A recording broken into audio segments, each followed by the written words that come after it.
I called up a buddy and decided to make some plans to go and drink some beer and party with everybody else. Until about 2 o'clock in the morning, we stayed at the party and we all decided that it was time to leave. So we all piled into the car. We pulled left onto the highway from his place, and I dropped my smoke. I leaned over to pick it up, and in doing so, I guess I steered the car into the passenger side ditch, gravel shoulders, and it kind of broke loose a little bit.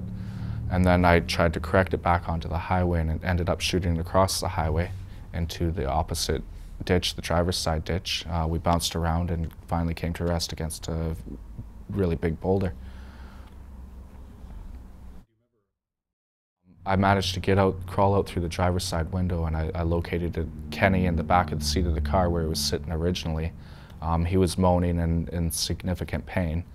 And then I located Brian. He had flown through the windshield of the vehicle. He was sitting in the front seat at the time, and he wasn't wearing a seatbelt.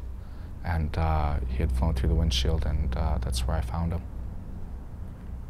A couple days later, the arresting officer informed me that Brent had passed away receiving treatment due to head trauma. I just kept feeling that I wished it was me instead of him. You know, he had a bright future ahead of him. I was placed under house arrest for 2 years minus 1 day, and then with 2 years of probation to follow. I'm now through my house arrest portion, and I'm working on the probation portion of my sentence. Beyond that, I mean, there's even more consequences. There's financially, the Insurance Corporation of British Columbia is coming after me for the amount that they paid out to the families, and that's a significant sum of money that will probably take almost the rest of my life to pay off. I lost my license for 5 years. There's a stat out there that says 80% of jobs in Canada require you to have a driver's license. That means I can apply for 1/5 of the jobs out there, 20%. Of those 20%, I am a convicted felon and I won't pass a background check. We do all have choices in life in just about every situation, and I made that choice to drive that night while intoxicated. I made the choice to not enforce the seatbelt rule in my car.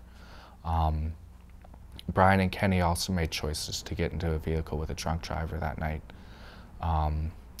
In every situation we have a choice. I'd like people to choose the right choice. I was a student in a class one time listening to a guy like me tell his story, but I knew that bad things couldn't happen to me. I knew that I was invincible. I'm not, and it turns out that my choices and actions, getting behind the wheel while intoxicated, had fatal consequences and stripped not only me of my best friend, but my best friend's family of his life, the community of his life, and whatever Brian had to offer the world. That's the consequences of my actions and my choices.